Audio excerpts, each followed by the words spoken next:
Si je t'ai reçu, c'est parce que j'ai vu en toi une volonté. Dernièrement, tu me parlais, Dieu, il faut prier Dieu, il faut croire en Jésus-Christ. Je ne refuse pas. Mais prier, c'est quoi? Tu sais, moi, je suis bien, je ne rends pas le mal. Je loge les gens chez moi, beaucoup de gens. Et j'avais fait même une école des enfants de la rue. J'espère que toutes les œuvres que je suis en train de faire, le Seigneur ne peut pas permettre que je puisse aller en enfer. Je fais beaucoup de choses. Je fais des dons dans les hôpitaux. Moi, je vais aller droit au paradis.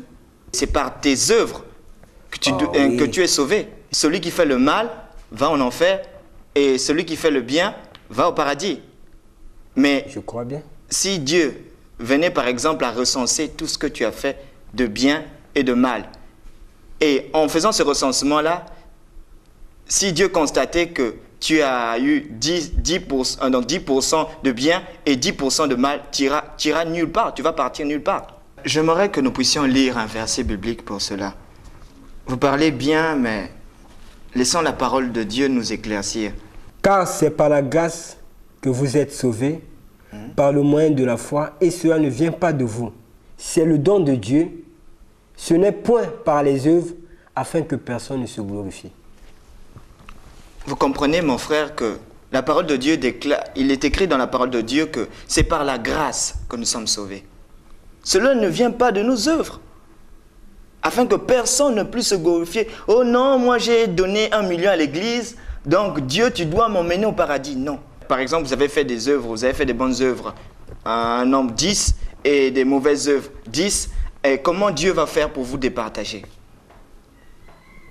Tu sais, Dieu est bon. Dieu, dans son amour, a envoyé son Fils Jésus-Christ, afin que quiconque, donc n'importe qui va croire en lui.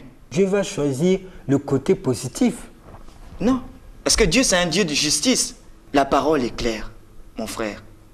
Ce que tu dois faire, c'est de croire au Seigneur Jésus-Christ. Alors tu seras sauvé. C'est pour te dire que, frère, que par tes œuvres, tu ne peux pas te racheter. Tu as raison. Vraiment, je me trompais. Mais il n'y a pas vraiment une méthode à suivre. Comment est-ce que je vais faire? Il faut croire au Seigneur Jésus-Christ. Il suffit de croire seulement que Jésus-Christ est le Fils de Dieu, que Dieu l'a envoyé sur terre afin de venir te donner la vie éternelle. Reconnais que tu es pécheur. Quel est ce que je vais faire? Parce que tu me dis que je ne crois pas. Est-ce qu'il y a vraiment une méthode à suivre? La parole de Dieu déclare que tous ont péché et sont privés de la gloire de Dieu. La parole de Dieu déclare encore que le salaire du péché, c'est la mort. Est-ce que tu reconnais vraiment cette parole que tu viens de lire vraiment au fond de ton cœur? Oui, je reconnais ça. Tu sais que c'est la vérité. Oui, c'est bien la vérité. Et tu crois que vraiment Jésus-Christ nous a donné le salut.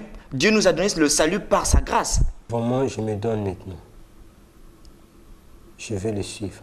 Moi, j'espère que l'idée que j'avais avant, je vais l'effacer. Et je l'ai même effacée tout de suite. Vraiment, je dois croire. Je crois déjà.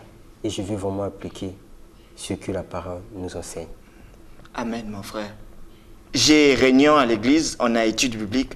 J'aimerais t'inviter avec moi. Je comprends que j'ai été vraiment trompé. Amen, frère.